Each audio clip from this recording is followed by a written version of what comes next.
নমস্কার বন্ধুরা, স্বাগত জানাই আপনাদেরকে আমাদের এই চ্যানেলে।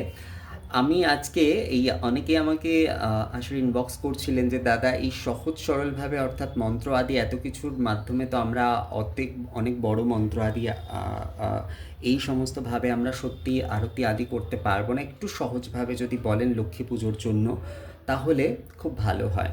আজ আমি এই যে পদ্ধতিটা বলছি এটা আসলে আমার দিদা করতেন। এটাকে বলা হয় ধুনো আরতি।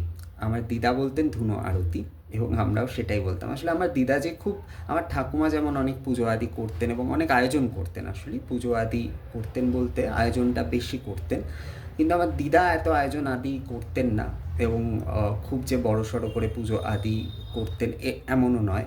কিন্তু দিদা এই যে পুজো করতেন, এই পুজোর মধ্যে দিদা যেমন ওই মানে ঘটস্থাপন করে ওই লক্ষ্মীনারায়ণ বলে আর কি ফুল দিয়ে যেতেন, যতক্ষণ থালায় ফুল থাকতো গন্ধপুষ্প আর কি দিয়ে যেতেন এবং তারপরে পাঁচালি পড়তেন এবং তারপরে এই ধুনো আরতি করতেন।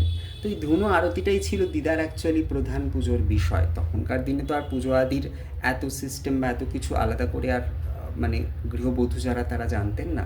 তো আজ আজ দিদা নেই, 5 বছর হয়ে গেল আজ দিদা নেই। তো অনেকেই সহজ সরল আরতিটার কথা যখন বলেন তখন দিদার এই আরতিটার কথাই আমার মনে পড়ে, যেটাকে ধুনো আরতি বলতেন দিদা। তো এইটাই আজকে আমি আপনাদের দেখাচ্ছি, আশা করি আপনাদের ভালো লাগবে। তো এখানে বিশেষ কিছু আয়োজনের প্রয়োজনীয়তা নেই। এখানে খুব সহজভাবে এই ধুনুচি কিন্তু নিতে হবে, ধুনুচি এবং এই যে ঘিয়ের হচ্ছে প্রদীপ, পঞ্চপ্রদীপ বা সপ্তপ্রদীপ যাই আপনারা নেবেন, এবং শঙ্খধ্বনি। এই শঙ্খধ্বনি কিন্তু খুব প্রয়োজনীয়। তো আহ, আহ, এই যে ধুনুচি এবং প্রদীপটা, এই দিয়েই প্রধানত কিন্তু আরতিটি হবে। প্রধানত আরতি হচ্ছে এই দিয়েই হয় এবং সময় নিয়ে, মানে এমন নয় যে আমি আরতি করলাম সেটা আমার 5 মিনিটে বা 2 মিনিটে কমপ্লিট হয়ে গেল, না। দেখতাম আমি যে দিদা কিন্তু আরতি করছেন তো করছেন, মানে ধুনো নিয়ে আরতি করছেন, তো মানে ওইটাই তো পুজোর পদ্ধতির আর কি একটা, মানে ওটাই হচ্ছে মানে পুজোর একটা মূল ব্যাপার ছিল আর কি তাদের কাছে। তো অনেকক্ষণ ধরে আরতি করছেন ওই রকম ব্যাপার। তো এখানে আমি একটুখানি শাস্ত্রীয় বিষয় একটু বলবো। এটি তো তারা তাদের মতো করে করতেন এই ধুনো আরতিটি, তো এখানে একটু শাস্ত্রীয় বিষয় এটুকুনি বলবো যে এই ধূপ এবং যে দীপ যে আরাত্রিক করছেন আপনি, তো সেই সময় এইটুকুনি অন্তত বলুন যে এইষ আরাত্রিক ধূপা, জলের ছিটে দিয়ে এটুকু অন্তত বলুন যে এইষ আরাত্রিক ধূপা শ্রী শ্রী লক্ষ্মী নারায়ণায় নিবেদয়ামি, এবং এইষ আরাত্রিক দীপমালায় শ্রী শ্রী লক্ষ্মী নারায়ণায় নিবেদয়ামি। এইভাবে অন্তত একটু নিবেদন করে নিন। এইটুকুনি মন্ত্র আশা করি সবাই বলতে পারবেন।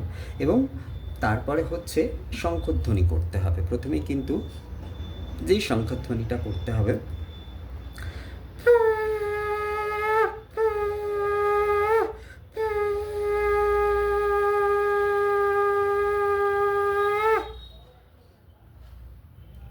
শঙ্খধ্বনি করার পরে এইবারে ধূপ নিয়ে আরাত্রিক করব।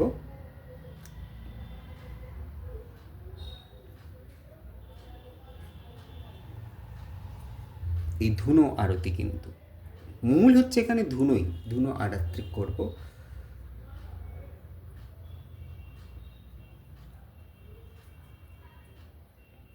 এবার ধূপ দিয়ে আরতির পরে হাত ধুয়ে হচ্ছে দীপ দিয়ে আরাত্রিক করব।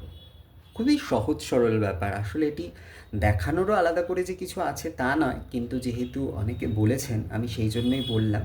এবং শাস্ত্রীয়ভাবে এইটুকুনি যে অন্তত ধূপদীপ নিবেদনটুকুনি যদি করে নেন সেটাই অনেকটা, মানে সেটাই অনেক যথেষ্ট আর কি বলতে গেলে।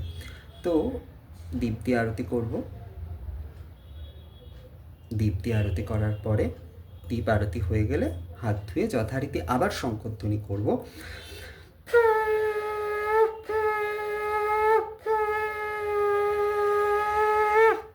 এই আরতি সম্পূর্ণ হবার পরে যখন আমরা শঙ্খধ্বনি করি, এটিও কিন্তু একটি উপাচার, এটি কিন্তু ধ্বনি নিবেদন করছি, মাকে কিন্তু ধ্বনি নিবেদন করছি, অর্থাৎ শঙ্খধ্বনির মাধ্যমে আমরা মায়ের যে পুজো সম্পূর্ণ করলাম, এটা কিন্তু ধ্বনি নিবেদন বলে। তো এই হয়ে গেলে এবার আমরা পুষ্প মাকে সমর্পণ করে যে আমরা এই যে আরতি সম্পূর্ণ করলাম তার পুষ্প সমর্পণ করে এবার আমরা প্রণিপাত করব, মানে সাষ্টাঙ্গ আমরা প্রণাম করব।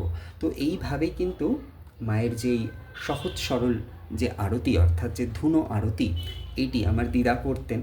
আসলে এই বিষয়টি আমার দিদার কথা মনে করেই আর কি এই ভিডিওটি বানালাম।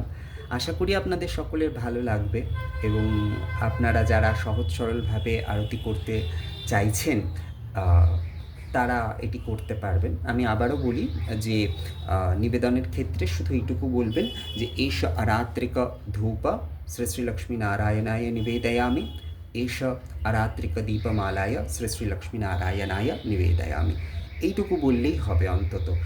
আর এইভাবে আরাত্রিক আদি সম্পূর্ণ করে শঙ্খধ্বনি আদি করে মাকে প্রণিপাত করে এইভাবেই এই ধুনো আরতির মাধ্যমে কিন্তু লক্ষ্মী পুজো আপনি করতে পারেন। তো আশা করি ভিডিওটি আপনাদের ভালো লেগেছে। আমাকে কমেন্ট করে অবশ্যই জানাবেন।